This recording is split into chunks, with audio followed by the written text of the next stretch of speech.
السلام علیکم ورحمۃ اللہ وبرکاتہ۔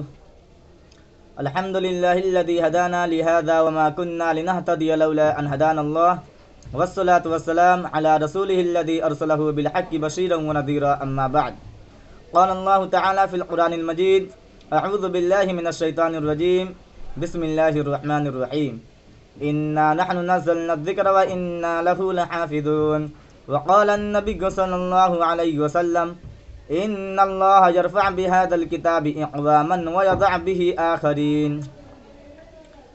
سامعین کرام، قرآن کریم رہتی دنیا تک پوری انسانیت کے لیے چشم و فیاض ہے، تو دوسری طرف فصاحت و بلاغت، کلام و بیان اور ادب و لغت کا شاہکار ہے، جس کے سامنے بڑے بڑے ادبا و ماہرین فن گھٹنے ٹیک کر اپنی بے بداعتی اور بے مائگی کا اعتراف کرنے پر مجبور ہے۔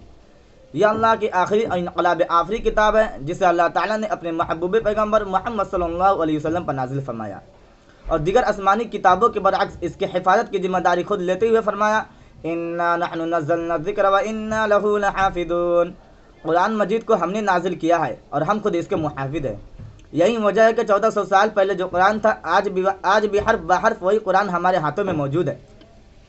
یہی وجہ ہے کہ اللہ تعالیٰ نے تمام انسانوں کے لیے ہدایت اور شفا بنایا، اور اللہ تعالیٰ کا ارشاد ہے وَيَوْمَ نَبْعَثُ فِي كُلِّ أُمَّةٍ شَهِيدًا عَلَيْهِمْ مِنْ أَنفُسِهِمْ وَجِئْنَا بِكَ شَهِيدًا عَلَى هَؤُلَاءِ وَنَزَّلْنَا عَلَيْكَ الْكِتَابَ تِبْيَانًا لِكُلِّ شَيْءٍ وَهُدًى وَرَحْمَةً وَبُشْرَى لِلْمُسْلِمِينَ۔ اے نبی، انہیں اس دن سے خبردار کر دو جب کہ ہم ہر امت میں خود اسی کے اندر سے ایک گواہ اٹھا کر کھڑا کریں گے جو اس کے مقابلے میں شہادت دے گا، اور ان لوگوں کے مقابلے میں شہادت دینے کے لیے ہم تمہیں لائیں گے، اور یہ اسی شہادت کی تیاری کہ ہم نے کتاب تم پر نازل کر دی ہے جو ہر چیز کی وضاحت کرنے والی ہے، اور ہدایت اور رحمت اور بشارت ان لوگوں کے لیے ہے جنہوں نے سر تسلیم خم کر دیا۔ اور مزید فرمایا شہر رمضان الذی انزل فیہ القرآن ھدی للناس وبینات من الھدی والفرقان۔ رمضان وہ مہینہ ہے جس میں قرآن نازل کیا گیا، جو انسانوں کے لیے سراسر ہدایت اور ایسی واضح تعلیمات پر مشتمل ہے جو راہ راست دکھانے والی اور حق کے باطل کا فرق کھل کر رکھ دینے والی ہے۔ اللہ تعالیٰ نے اس آیت کے اندر قرآن کو ھدی للناس سے تعبیر کیا ہے۔ معلوم ہوا کہ قرآن مجید تمام لوگوں کے لیے ہدایت ہے، چاہے وہ کسی بھی طرح کا انسان ہو، کسی بھی مذہب کا ماننے والا ہو۔ اور بھی کیسی ہدایت؟ اللہ تعالیٰ نے اس کی بھی صراحت کر دی وَبَيِّنَاتٍ مِّنَ الْهُدَىٰ۔ چنانچہ یہ وہ کتاب ہے جس کا بھی تعلق اس کتاب سے ہو گیا وہ تمام لوگوں میں ممتاز ہو گیا۔ چنانچہ وہ فرشتہ جو اس کتاب کے لے کر آیا وہ تمام فرشتوں میں افضل، قرآن نے اسے روح الامین کا خطاب دے دیا۔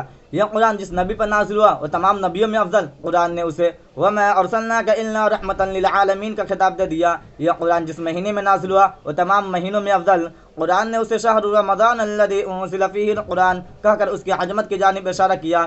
یہ قرآن جس رات میں نازل ہوا تمام راتوں میں افضل، قرآن نے اسے انا انزلناہ فی لیلۃ القدر اور انا انزلناہ فی لیلۃ مبارکہ کا خطاب دے دیا۔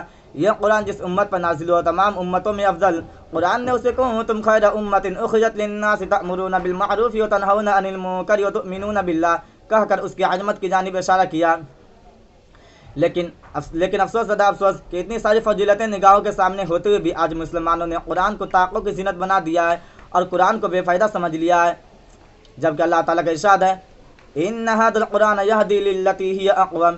حقیقت یہ ہے کہ وہ قرآن وہ راہ دکھاتا ہے جو بالکل سیدھی ہے۔